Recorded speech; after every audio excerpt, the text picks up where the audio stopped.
आप सभी को शलोम बशम यशुआ मशीह। मेरा नाम शाह सलोइस है और आज एक बार फिर से जो मैं आपके साथ अपने तोरा पातशाह के सिलसिले को कंटिन्यू करने लगी हूँ। अगर आपको इल्म नहीं कि तो पातशाह क्या है, तो मैं आपको ज़रूर कहूँगी कि आप www.backtotorah.com पर जाकर मेरे आर्टिकल को देखें, ऑडियो को सुने, या फिर यूट्यूब पर जो है आप वहाँ पर से पिक कर सकते हैं। आपको पता चल जाएगा कि पातशाह जो है वो क्या है।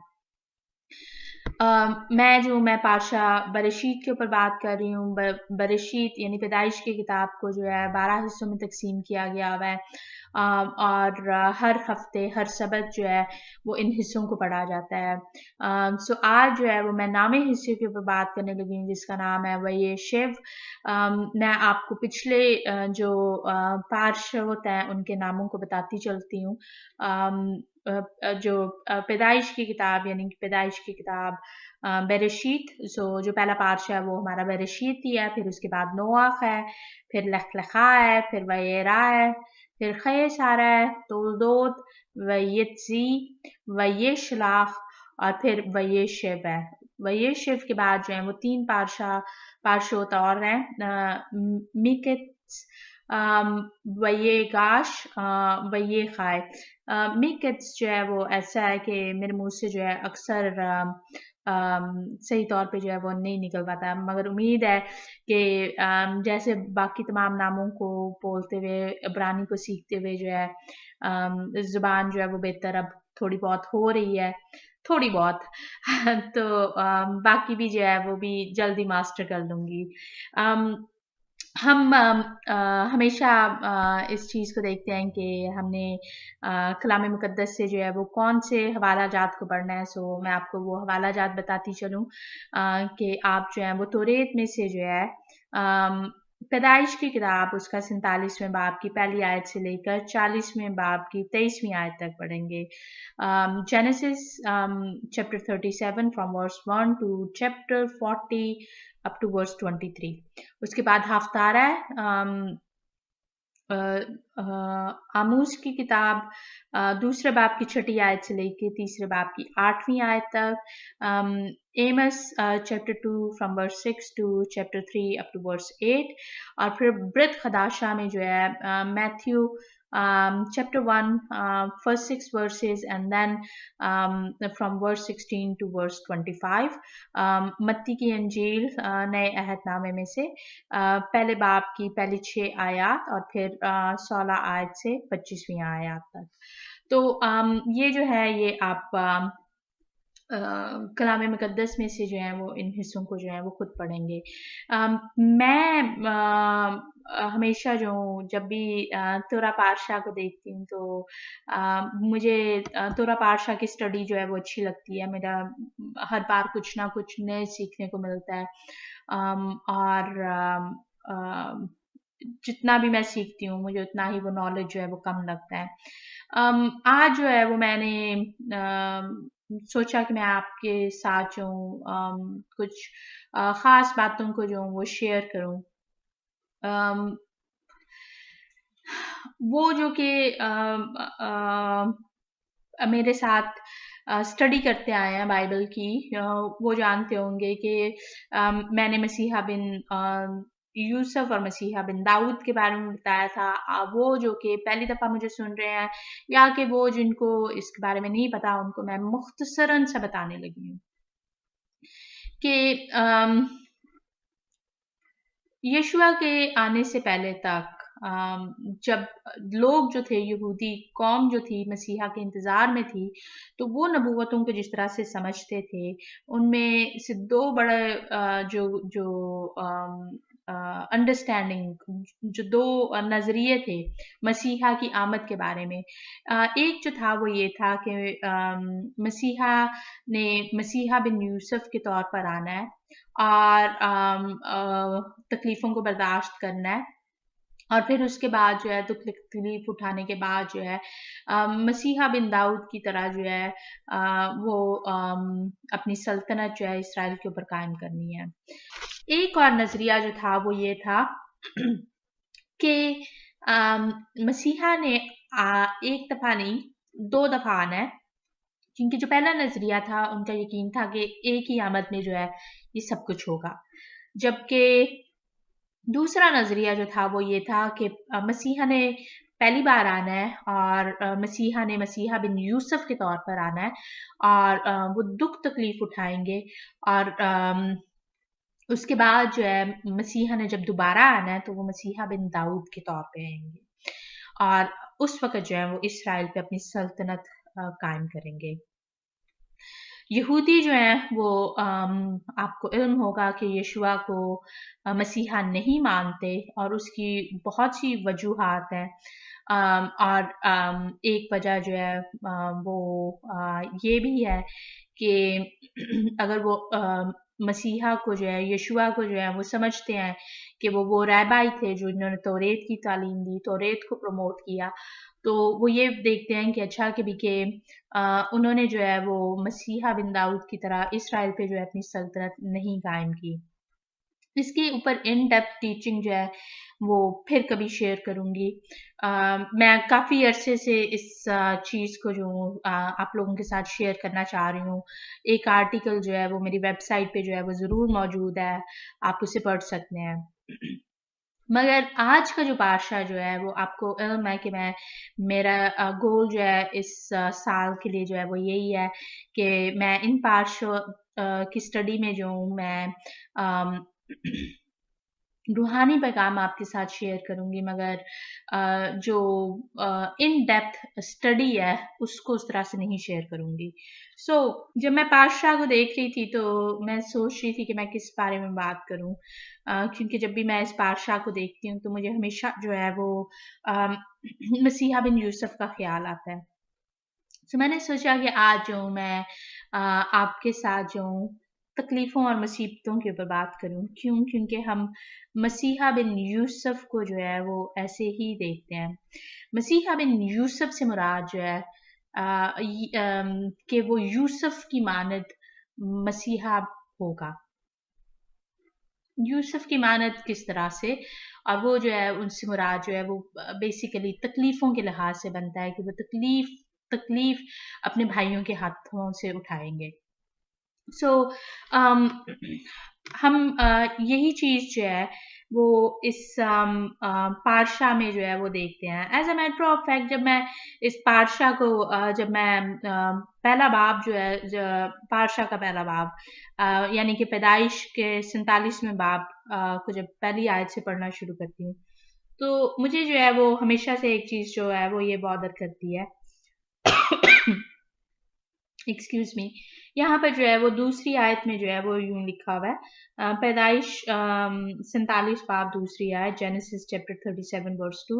यकूब की नस्ल का हाल ये है कि यूसुफ 17 बरस की उम्र में अपने भाइयों के साथ भेड़ बकरियां चराया करता था। ये लड़का अपने बाप की बीवियों बेला और जुल्फा के बेटों के साथ रहता था और वो उनके बुरे कामों की खबर बाप तक पहुंचा देता था।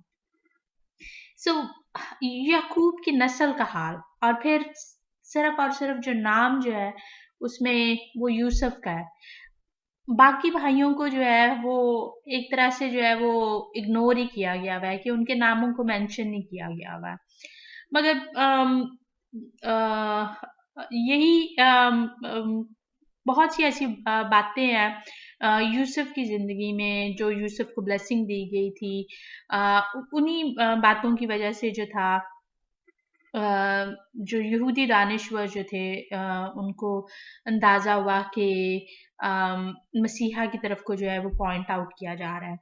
मगर अभी जो है हम सिर्फ और सिर्फ यूसुफ की सफरिंग की बात करेंगे, क्योंकि मेरी और आपकी ज़िंदगी में भी जो है वो तकलीफ़ें आती हैं, मगर ये तकलीफ़ें जो हैं वो मसीही ज़िंदगी या वो जो कि अपने आप को खुदावंद के साथ जोड़ते हैं उनकी ज़िंदगी का हिस्सा है और उसको जो है वो हम इग्नोर नहीं कर सकते।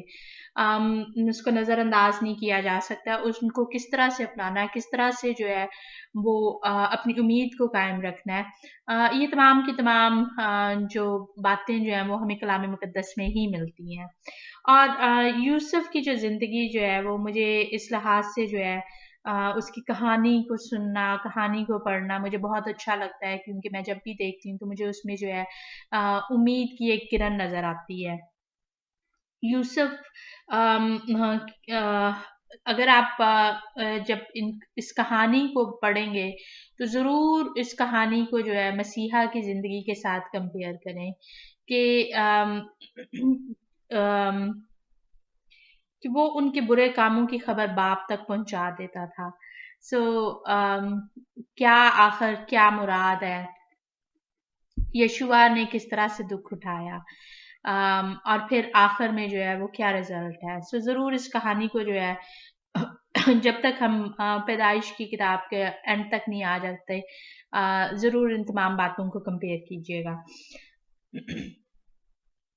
मैं आपके साथ जो हूँ कलाम मुकद्दस से चंद आयात को शेयर करने लगी हूँ। जो सफरिंग जो है वो मैंने बताया कि हमें जो है वो चूंकि हमने अपने आप को खुदावन के साथ जोड़ा है, अपने आप को यशुआ के साथ जोड़ा है, तो यशुआ जो है वो खुद हमें कहते हैं कि तुम अपनी सलीब उठाओ।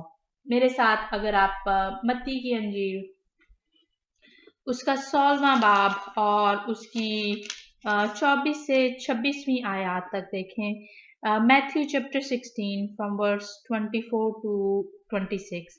यहाँ पर जो है वो लिखा हुआ है, उस वक्त यीशु ने अपने शागिर्दों से कहा कि अगर कोई मेरे पीछे आना चाहे तो अपनी खुदी का इनकार करे और अपनी सलीब उठाए और मेरे पीछे हो ले। क्योंकि जो कोई अपनी जान बचाना चाहे उसे खोएगा, और जो कोई मेरी खातिर अपनी जान खोएगा उसे पाएगा। और अगर आदमी सारी दुनिया हासिल करे और अपनी जान का नुकसान उठाए तो उसे क्या फायदा होगा, या आदमी अपनी जान के बदले क्या देगा। मेरा ख्याल में ये वाली जो आयात है ये क्योंकि मैं हमेशा जो हूँ वो लोगों को बताना चाहती हूँ कि सलीब का जो निशान जो है हम मसीहियों ने जो है अपने घरों में लगाई होती है as a symbol of victory कि यशुआ जो है वो सलीब पर जो है वो काबू आए, उन्होंने फतह हासिल की। मगर सलीब जो है वो उसका जो निशान जो है वो हमेशा दुख का निशान है, क्योंकि सलीब पर जो था वो लोगों को जो था वो सजाएं दी जाती थी। याद करें कि यशुआ के साथ जो थे 2 डाकू और भी थे जिनको सलीब पर चढ़ाया गया था। सो सलीब जो है वो हमेशा से जो है वो तकलीफ का सिंबल है। और यशुआ जो है वो कह रहे हैं कि अगर कोई मेरे पीछे आना चाहे तो अपनी खुदी का इनकार करे और अपनी सलीब उठाए और मेरे पीछे हो ले। सो अगर आपने यशुआ के पीछे चलना है तो आपको याद रखना है कि आप जो है वो ज़रूर जो है वो सफ़र करेंगे, ज़रूर जो है वो तकलीफ़ों से जो है वो गुजरेंगे। यशुआ ने कुछ ऐसा ही जो है वो मत्ती के 10वें बाब की 48वीं आयत में कहा, मैथ्यू चैप्टर 10 वर्स 38 लिखा हुआ है, और जो कोई अपनी सलीब ना उठाए और मेरे पीछे ना चले वो मेरे लायक नहीं। सो अगर आप अपनी तकलीफ़ों को नहीं उठाना चाहते, आप इन तकलीफ़ों में से गुजरने को नहीं तैयार, या आपको ये जो तकलीफ़ें जो हैं वो बहुत भारी लगती हैं, तो ये कलाम मुकद्दस में लिखा हुआ है कि बाय द वे तकलीफ उठाकर यशुआ के पीछे चलना। यशुआ क्या है? यशुआ कलाम है। सो कलाम मुकद्दस के पीछे चलना, जो ऐसा नहीं करता वो यशुआ के लायक नहीं है। कलाम मुकद्दस में जो है हमें बहुत से हवाले जो है वो मिलते हैं, नए अहदनामे में जो है वो मिलते हैं जो कि इन बातों की तरफ को जो है वो पॉइंट आउट करते हैं कि ये तो यशुआ ने कहा था। मगर हम जो है वो आगे पतरस के खत में और फिर पौलुस रसूल के खतूत में भी जो है वो देखते हैं कि हमें जो है वो तकलीफ जो है वो उठानी है। पहला पत्रस उसके चौथे बाब की पहली आयत में लिखा हुआ है, फर्स्ट पीटर चैप्टर 4 वर्स 1, यहाँ पर लिखा हुआ है, बस जबकि मसीह ने जिस्म के एतबार से दुख उठाया तो तुम भी ऐसा ही मसाज अख्तियार करके हथियार बंद बनो, क्योंकि जिसने जिस्म के एतबार से दुख उठाया उसने गुनाह से फरागत पाई। जिस्म के एतबार से दुख उठाने के लिए जो है हथियार बंद बने, ये जो है ये पतरस रसूल का आपको पैगाम है। और अपना जो मजाज जो है वो वैसा ही रखने की ज़रूरत है जैसे कि यशुआ का मजाज था। इसी तरह से जो है पौलुस रसूल जो है वो फिलिपियों के ख़त में जो है वो यूं कहते हैं, फिलिपियंस चैप्टर 1 वर्स 29, फिलिपियों पहला बाब उसकी 29वीं आयत, क्योंकि मसीह की खातर तुम पर यह फजल हुआ कि ना फक्त उस पर ईमान लाओ बल्कि उसकी खातर दुख भी सहो। ये जो पैगाम जो है ये यशुआ के बाद जो है वो रसूलों का भी है कि वो आपको प्रिपेयर कर रहे हैं कि आप जो है आप खुदावंद से जुड़े हैं, आप की जिंदगी में जो है वो तकलीफें जो हैं वो आएंगी, मगर कलाम मुकद्दस जो है वो हमें साथ में जो है अगर आप ख़ास तौर पे अगर आप खुदावंद की मोहब्बत को जान जाएं तो कलाम मुकद्दस ही जो है वो यही कहता है।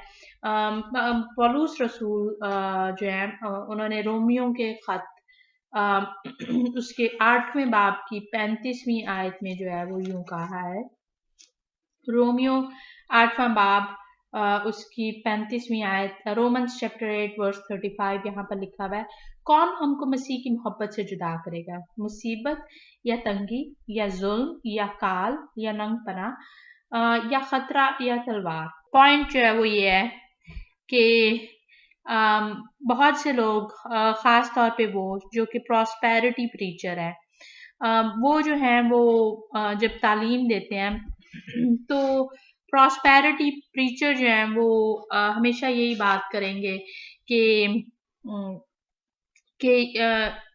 खुदावंद में ज़िंदगी का मतलब जो है कि आपकी जो ज़िंदगी जो है वो कसरत के साथ हो, आपकी ज़िंदगी जो है खुशहाल ज़िंदगी हो, आपकी ज़िंदगी जो है एक भरपूर ज़िंदगी हो।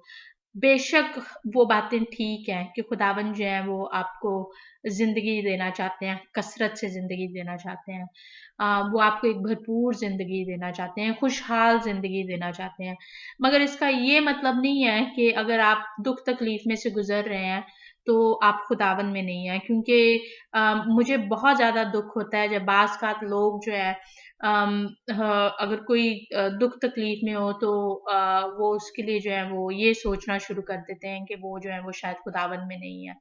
दुख तकलीफ जो है यही जो है वो जिंदगी का हिस्सा है। और पौलुस रसूल जो है वो ये कह रहे हैं कि एक दफा अगर आप खुदावंद की मोहब्बत को जान जाते हैं तो कोई भी नहीं है जो कि आपको खुदावंद की मोहब्बत से जो है वो जुदा कर सकता है।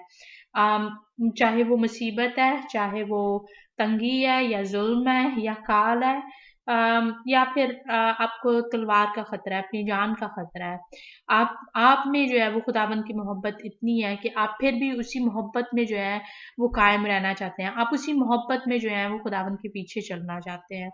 और यशुआ ने जो था सलीब पर जो थी वो फतह हासिल की थी। यशुआ ने मर के भी जो था बाद में जिंदा होकर जो खुद जिंदगी को पाया है, वो जिंदगी जो है वो यशुआ ने हमारे साथ शेयर की है। और वो जो होप है कि वो हमें जो है वो दोबारा से रिस्टोर करेंगे, यही जो रिस्टोर करने का जो मैसेज है वो भी हमें जो है पौलुस रसूल और पतरस रसूल के खत में जो है वो लिखा हुआ मिलता है। मेरे साथ अगर आप दूसरे करंथियों के पहले बाब की 3री और 4थी आयत को देखें, 2 Corinthians chapter 1 verse 3 and 4, यहाँ पर लिखा हुआ है, हमारे खुदावंद यीशु मसीह के खुदा और बाप की हमद हो, जो रहमतों का बाप और हर तरह की तसल्ली का खुदा है। वो हमारी सब मुसीबतों में हमको तसल्ली देता है, ताकि हम उस तसल्ली के सबब से जो खुदा हमें बख्शता है उनको भी तसल्ली दे सकें जो किसी तरह की मुसीबत में है। अगर आप इसी ही बाप को जो है वो आगे पढ़ेंगे तो आपको आप जानेंगे कि पौलुस रसूल जो है वो जो है वो ये भी बात कर रहे हैं कि हम जो है वो तसल्ली पाएंगे। और अगर निजात के वास्ते और अगर तसल्ली पाते हैं तो वो साथ ही में जो है जिस तरह से हम दुखों को बर्दाश्त करते हैं, हम दूसरों को भी जो है वो तसल्ली न देने का जो है वो सबब बन सकते हैं जिस तरह से मसीह जो है वो तकलीफों पर काबू में आए, मसीह ने जिंदगी को हासिल किया, हम भी जो है वो मरने के बाद जो है वो जिंदगी को हासिल करेंगे। पहला पत्रस उसके 5वें बाब की 10वीं आयत में जो है वो यूं लिखा हुआ है। फर्स्ट पीटर चैप्टर 5 वर्स 10 यहाँ पर लिखा हुआ है, अब खुदा जो हर तरह के फजल का चश्मा है, जिसने तुमको मसीह में अपने अब्दी जलाल के लिए बुलाया, तुम्हारे थोड़ी मुद्दत तक दुख उठाने के बाद आप ही तुम्हें कामल और कायम और मजबूत करेगा। वही है जो कि हमें जो है दोबारा से जो है वो रिस्टोर करेंगे, क्योंकि कलाम जो है वो ये कहता है कि ये जितनी भी जो तकलीफें जो हैं वो अभी हम सह रहे हैं, ये जो है वो हमें उम्मीद की जो है वो किरण पैदा करता है। रोमियो का 5वां बाब और उसकी मैं तीसरी और चौथी आयत को पढ़ने लगी हूँ। रोमन्स चैप्टर 5 वर्स 3 एंड 4 लिखा हुआ है, और सिर्फ यही नहीं बल्कि मुसीबतों में भी फख्र करें, ये जानकर कि मुसीबत से सब्र पैदा होता है और सब्र से पुख्तगी और पुख्तगी से उम्मीद पैदा होती है। मुसीबत से जो है वो हमारी ज़िंदगी में जो है वो सब्र पैदा होता है, और सब्र जो है वो पुख्तगी पैदा करती है, और पुख्तगी जो है वो उम्मीद पैदा करती है। अगर आप अपने ईमान में जो है वो पुख्ता हैं तो खुदावंद खुदा जो है वो आपकी ज़िंदगी से जो है उम्मीद की उस किरण को जो है वो नहीं बुझाएंगे। यूसुफ की जो कहानी जो है आप उसको देखेंगे, यूसुफ की ज़िंदगी में जो है बार-बार ऐसे लम्हे आए कि हर बार यूसुफ ने जो था वो ये सोचा होगा कि अब मेरी ज़िंदगी ख़त्म हुई। अब ज़िंदगी जो है वो नहीं ख़त्म हुई, आगे जो है वो धीरे-धीरे से चल रही है। ओके, बहुत ज़्यादा अच्छी नहीं है, मगर बहुत बुरी नहीं है। और फिर दोबारा से जो है एक और झटका लगता है कि ओके, अब मैं जो हूँ मैं मुसीबत में हूँ, क्योंकि मुझे जो है वो कैद में डाल दिया गया हुआ है, और कैद में जो है वो उम्मीद की जो है वो कोई किरण नहीं लग रही, मगर खुदाबंद जो है वो यूसुफ की ज़िंदगी में जो है वो उम्मीद की किरण जो है वो पैदा करते हैं। और यूसुफ को जो है वो इल्म है कि क्योंकि उनका ईमान जो है वो खुदावंद पर है, तो वो जो उनकी जो उम्मीद जो है वो हमेशा जो है वो खुदावंद में बंधी रहती है। और मेरा ख्याल में यही जो है यही इस बादशाह की जो है वो सबसे खूबसूरत बात है कि खुदावंद खुदा जो है वो अपने लोगों को छोड़ते नहीं हैं, बल्कि अगर खुदावंद खुदा आपके साथ हैं तो आपकी तकलीफ़ों में भी जो है वो आपको जो है वो दूसरों की नज़र में जो है वो मकबूल ठहराते हैं। मेरी खुदावंद खुदा से यही दुआ है कि अगर आप तकलीफ़ों में से गुज़र रहे हैं तो खुदावंद खुदा जो है वो आपको इन तमाम तकलीफ़ों को बर्दाश्त करने की हिम्मत दें, क्योंकि वही हैं जो कि जैसे कलाम मुक़द्दस कहता है कि वो हमें जो है हमारी तकलीफ़ें जो हैं वो उससे भटकने नहीं देते कि हमारी बर्दाश्त से बाहर हों। खुदावंद खुदा ने आपको जितनी भी तकलीफ़ें दी हैं वो ऐसी नहीं है कि आपकी बर्दाश्त में ना हो। खुदावंद खुदा जो है वो आपको उम्मीद देते हैं कि आप इन तकलीफ़ों से निकल कर जो है वो बाहर आ सकें, और वो ज़िंदगी पा सकें जो कि कसरत से खुदावंद आपको देना चाहते हैं। वो खुशहाल ज़िंदगी पा सकें, वो भरपूर ज़िंदगी पा सकें, वो इत्मीनान पा सकें जो कि खुदावंद की तरफ से आता है। आप सभी को शलोम बशम यशुआ मसीह।